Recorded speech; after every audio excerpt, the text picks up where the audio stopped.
brands that have the biggest marketplace control issues on Amazon are now finding that they have the same marketplace control issues on Walmart. Most people know that these 1P brands don't love at least some of them can really get really annoyed by resellers in the US. The ability to arbitrage, that's all just a reflection of what you're enabling, your business model. That's ultimately under your control.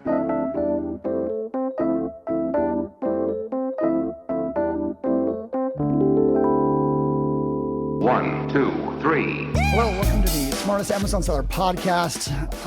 I know for a fact today we're going to be very smart. We're going to talk Amazon research. We're going to talk about e-commerce research as a whole.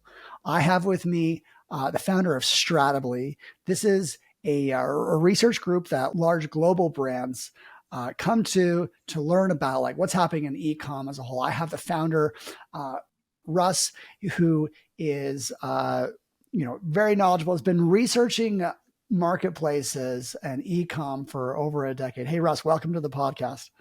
Hey, Scott, thanks for having me. Appreciate being here. So here we are. It's 2024. We are 4 years removed from COVID. So I'm sure, things have evolved in the last decade. But first, tell us about Stratably, what you've created and, how, this is helping brands today. Sure. So Stratably is a research and advisory firm focused on helping large, primarily 1P, consumer brands by giving them intel on their biggest and most dynamic customers like Amazon, Walmart, and their competitors, and then around capabilities like retail media and that sort of thing.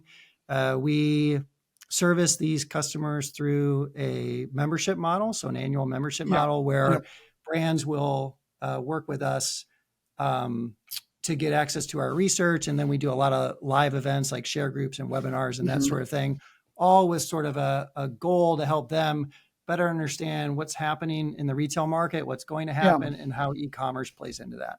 1P is kind of like a magic word to me because I feel like it describes something that is really unknown, especially in the 3P world. I spend a lot of time in my 3P world. I have really pushed my business to be very aware of 1P, try to be. And they're hard to come across because they're like super large brands that often e-commerce is a department.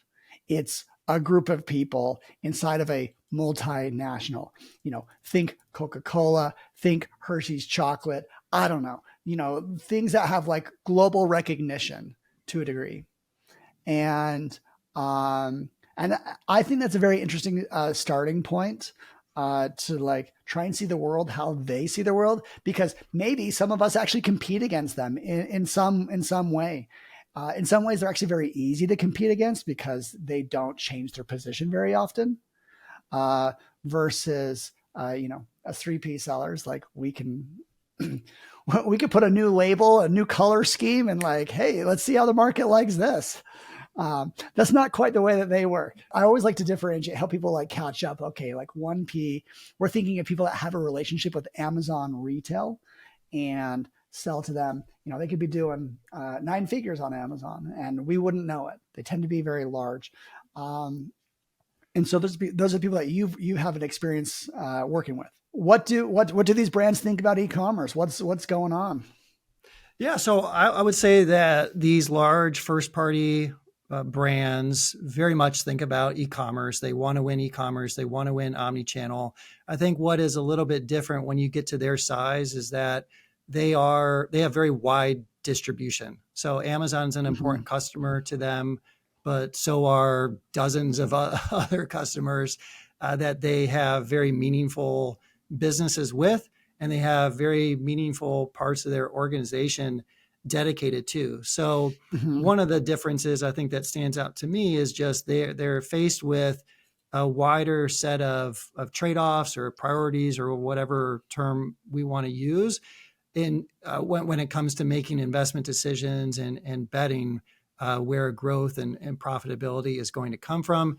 To your point, at that size, when you talk about some of the brands that you mentioned, if they want to change, it can take longer because it's just an enormous enterprise around it. But if they can kind of steer that ship and turn that ship around to a degree, they can have a very big impact when they decide that, hey, this is a channel or a customer that we want to win on. I would say, a few years after COVID, like you mentioned, I think e-commerce is more important to them than it was a few years ago. Their teams are bigger, their budgets are bigger. But that being said, we've had pretty strong retail growth broadly, and including brick and mortar growth. And so they're still, in some respects, I don't want to say conflicted, but brick and mortar is still, and rightfully so, very important to them. It becomes a matter of balancing that and what's the right balance. But many customers are still important to them. So they're trying to find, the right mix of investment into e-commerce and Amazon sitting here in 2024, just like they were in 2019. Yeah, no, for sure. Like, Walmart, Home Depots of the world, like they've gone nowhere. And their revenue is generally growing. Maybe it's not as fast as some of the e-commerce marketplaces, especially the emerging ones, but they're important. I went to Home Depot the other day and it was just what I needed. So tell me, okay, you're doing research and you mentioned earlier that, or at least offline when we were chatting, that they like to benchmark, the competitors, other consumer brands. And this is like research that you're able to provide to them. Tell us a little bit more about benchmarking, what would they care about? Sure. So we try to bring really three main data points sources together to provide a picture of what's happening in the market. One of those data points is consumer brand benchmarking. So going out into the brand community and asking questions around different topics, whether it's adoption of a particular Amazon lever or program, maybe like Amazon Marketing Cloud as an example. Are other brands using that tool? How are they using it? In what ways? Is it in a sophisticated way, or is it a relatively basic way? Questions of that nature. We also pull in and do our own forecasting. So we'll look at financial market inputs to develop forecasts on Amazon and then all their peers like Walmart, et cetera. Does that mean like you could be like, hey, we predict that Walmart's going to do this % growth in 2024?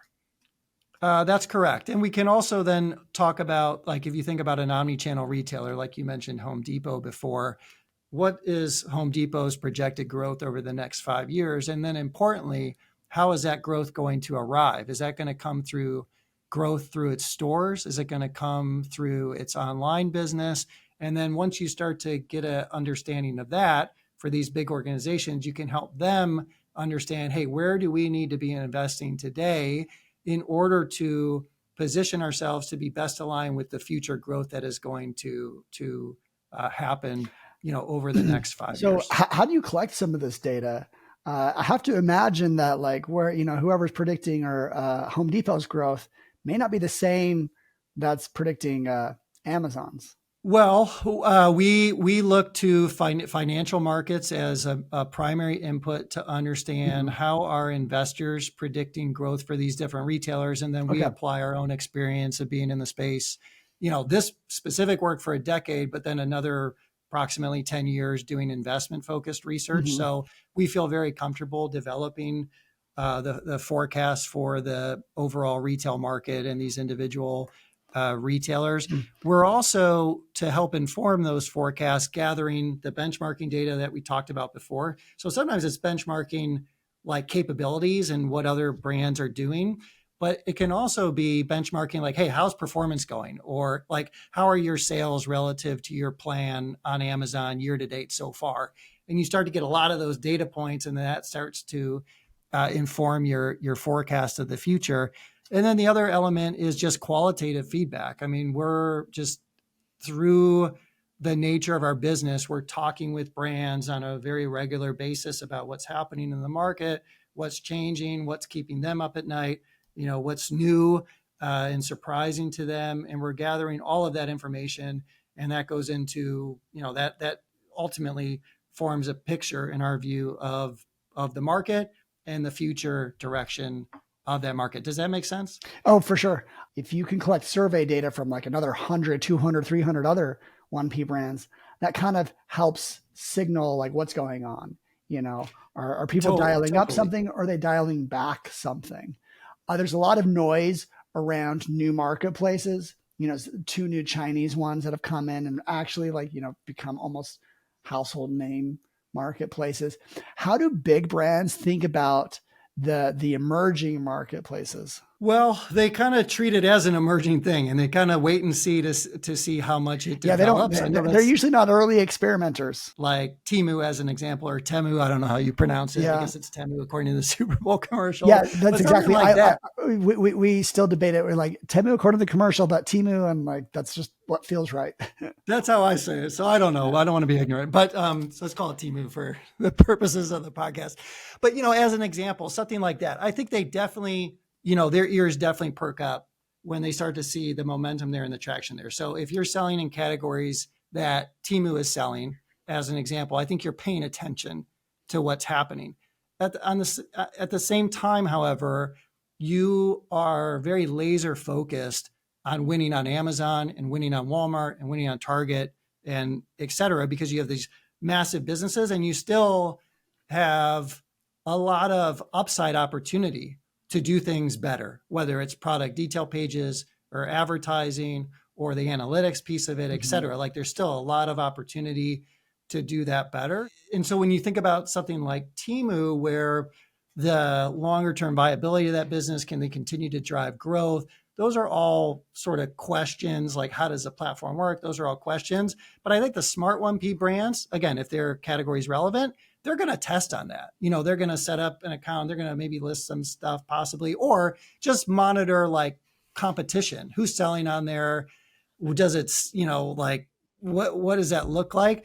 But they're not necessarily going to be the first mover into something like that marketplace. Now, if you take a different startup, like if we go back a couple of years ago when quick commerce was getting going, and you look at like GoPuff as an example, there was more, I think, early traction to a degree with 1P grocery brands, particularly convenience oriented categories. And so they jumped on that a little bit sooner, than maybe otherwise would be warranted based on the volume that was actually, I've never heard of GoPuff. What are these?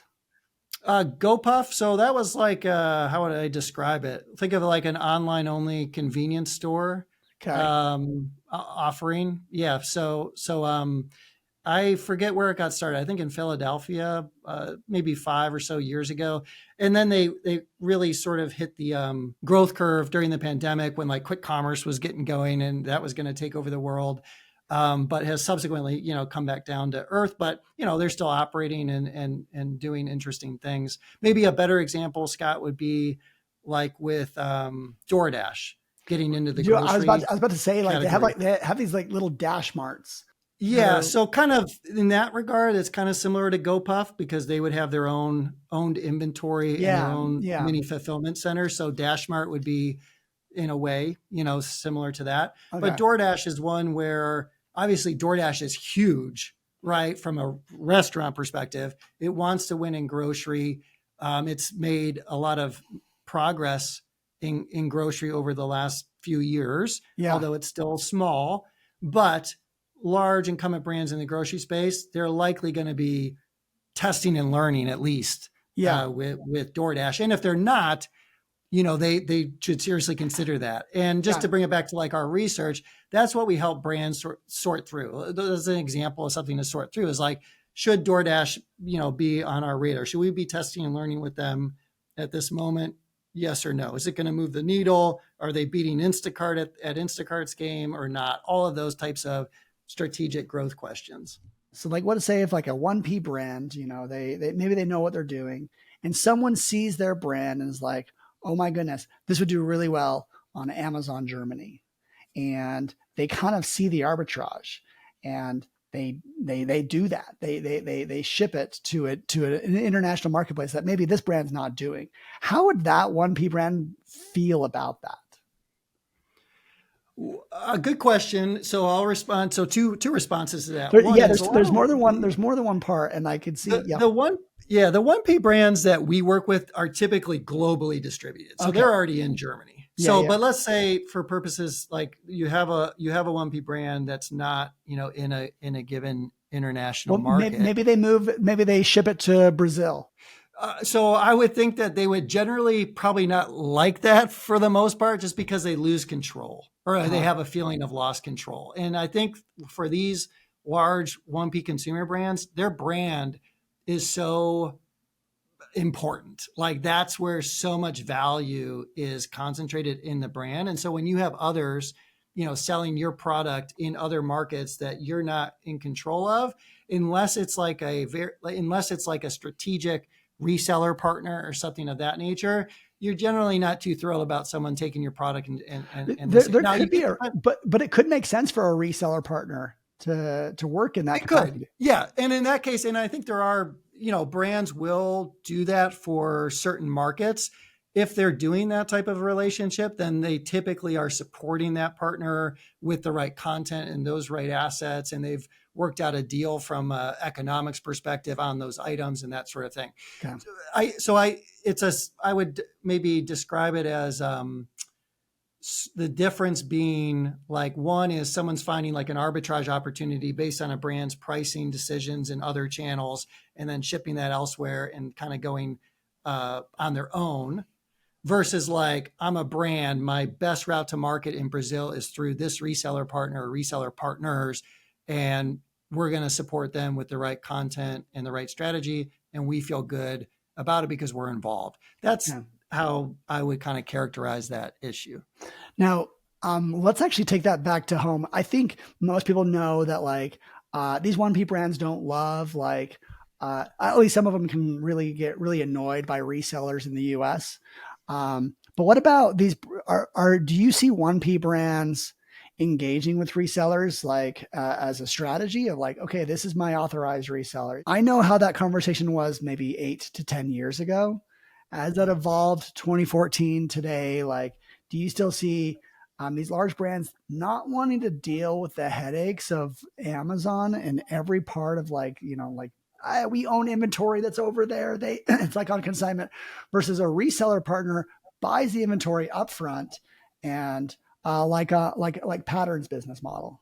I would say that over the last 10 years, 1P brands have generally made marketplace control, for the lack of a better term, a bigger priority. Not all of them. There's still plenty of brands that do not have very clean channels. They don't have marketplace control tactics in place. That's kind of a strategic decision on their part because they just can't change the rest of their business in order to implement those marketplace control tactics. But others have gone down that path and they've tried to clean up the marketplace because you know what happens from a price matching perspective and that sort of thing on Amazon. So generally speaking, 1P has tried to mitigate 3P resellers from retail arbitrage and those types of things. Now, I would say over the last 5 years for these 1P brands, as their Amazon business has gotten bigger, it has become, there's more dollars at stake. And we all know that Amazon, from a 1P relationship perspective, goes through these annual vendor negotiations every year, more or less, and continues to get more and more money from these 1P brands. And oftentimes these AVNs can be very contentious type negotiations, and the brand threatening to stop shipping product, Amazon threatening to stop ordering product, and that sort of thing. They're very difficult. And depending on the situation, brands can feel very exposed to that 1P relationship, because if Amazon stops ordering from them, even though it's not really in their interest to do so, but they know there's a threat of it and can be disruptive to their business, brands get nervous. And so I think what's happening is that brands, the biggest brands, are interested in what I'll call like risk mitigation strategies. In other words, trying to do 1P, but having like a third party, some type of third party backstop, if you will, or alternative. And that could mean possibly opening up their own third party seller account, which is against Amazon's terms of service, I believe, but not always enforced. Yeah, it's Depends pretty on the vendor gray. manager and that sort of thing. Or, they could work with resellers through like a two-step kind of model in order to mitigate that risk. Now that's the largest 1Ps. If you go down size towards like a mid-size to a smaller 1P brand, what's happened there over the years is that nowadays they oftentimes don't even have a vendor manager. So they're doing first party business on Amazon, but they have no counterparty. And Amazon might just send over, hey, here are the new terms for the year. And like, this is pretty much take it or leave it. There's all sorts of challenges managing that business. And for those brands, I think particularly over the last 2 years, when this issue has become bigger and bigger, I think they're much more likely to be reevaluating moving to the third party marketplace. It could be them doing it themselves. It could be them working with a partner, including a reseller relationship like you described. It's a hot button issue. A lot of there's just a lot of interest in like these brands. What they choose to do has effects, and my background is as a reseller. I kind of cashed out of that business, but I've kind of like, I still like to pay attention and ask for that audience. One of the use cases that people really like to learn about is this like nuance of what these large brands do, how the resellers are positioned, and so forth. Yeah. And I would say, I think we've tried to help educate brands that you can be sort of mad about Amazon's marketplace and how these 3P sellers proliferate and that sort of thing. But ultimately, it's a reflection of your own choices and your own strategy. And so there are marketplace control tactics if you don't want that to happen, but it's not Amazon's fault, per se, or it's not, this bad reseller actor that's in the market doing those things. I'm not saying there's no bad actors or anything. I'm just saying, generally speaking, with the marketplace and the ability to arbitrage, that's all just a reflection of what you're enabling, your business model, which was oftentimes designed with before there was as much price transparency as there is today. That's ultimately under your control. And what's interesting, or I find interesting and what was very predictable, is that as Walmart's gone down this marketplace push, the brands that have the biggest marketplace control issues on Amazon are now finding that they have the same marketplace control issues on Walmart. And so this challenge, let's call it, continues to grow, particularly as Walmart has really put a flag in the ground and wants to develop a robust marketplace. Interesting. If a brand, let's say they're a challenger brand, and they're sizable, 50 million a year. What would they, 50 million a year on Amazon, maybe a few other marketplaces, but negligible. What would they gain from Stratably? And how would you, give them value? Yeah. Part of it is in the way you asked the question, where you talked about the other marketplaces are like negligible. That's one of the ways that we help those brands is help them understand, should those be negligible or not? We think about Walmart's marketplace. And if you read sort of like, just common media publications, you would think that that's like the biggest opportunity and maybe a bigger opportunity than Amazon. The reality is something different when you dig into the actual numbers. So it's helping them sort out the winners and losers and whether Amazon should be, 90% plus of their business or not. Beyond that, though, probably, this is an estimate, 50, 60, almost 70% of our research is focused in and around Amazon because it's such a juggernaut. And so whether it's from a strategic standpoint, where you talk about things like inside of a bigger brand, like organizational structure and those types of things won't be as relevant. But when we get down into specific tactics that are working on Amazon or not working on Amazon, or how you prioritize things like Amazon Inspire, like relative to the 100 other levers that you have. How do you think about something like that program?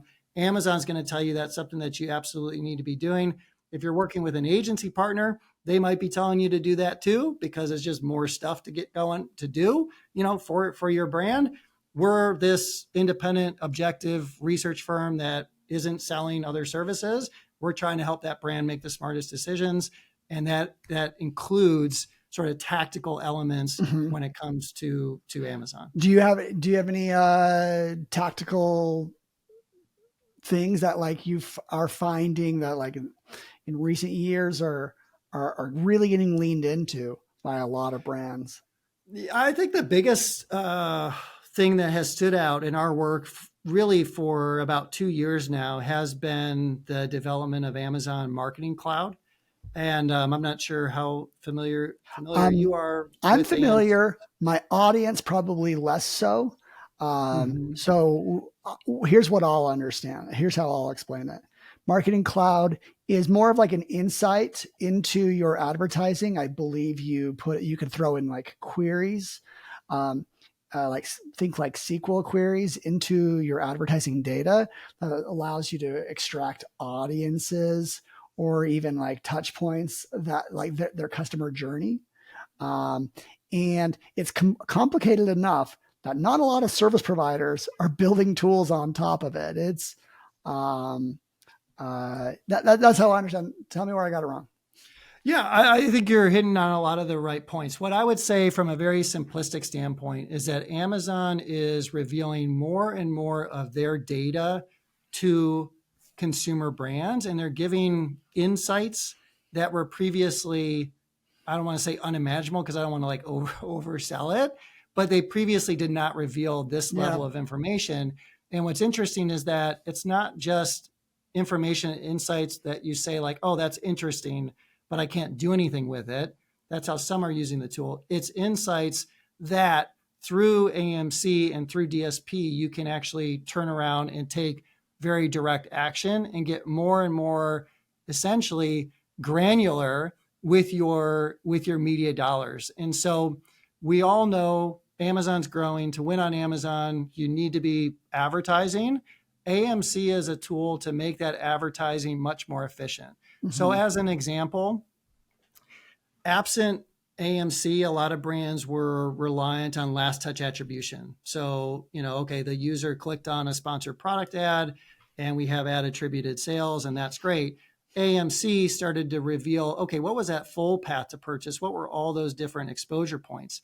And a year ago or so, maybe a year and a half ago, what those path to purchase insights indicated was that, wow, DSP is actually having a much bigger impact on that purchase than we previously thought. So brands started to shift money or spend more money on DSP. Not that sponsored products were bad, but just that DSP was having this bigger impact. So let's optimally allocate our budget.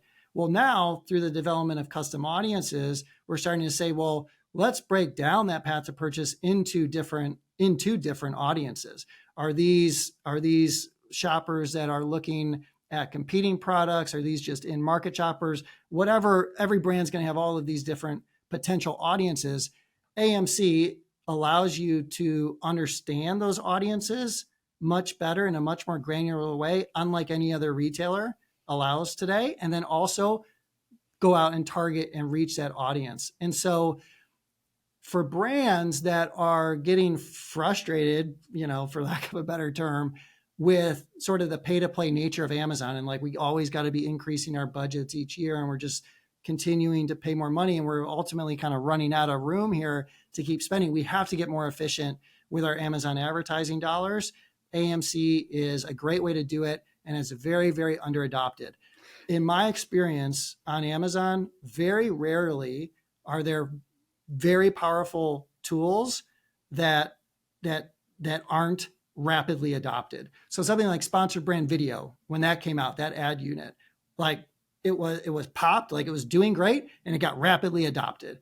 Something like AMC, we've been writing about this for 2 years, and according to our latest benchmarking, adoption has grown, but it's very much using AMC from a reporting perspective, not using it in a sophisticated way to target and reach audiences, Mhm. that's barely grown. That's less than 1 in 10 larger sized 1P brands in our audience are using it in that way. So that's a tactic, if you will, that really stands out to us as something that a brand can adopt and get a competitive advantage for the time being, because their peers are likely not using it in a sophisticated way, including their agency partners, Yeah. which have been slow to adopt it. Yeah. Many of them have been slow to I adopt it. saw a large, I actually don't know if this guy's 3P or 1P, but everything he talks about, like, I know this guy's like a large brand.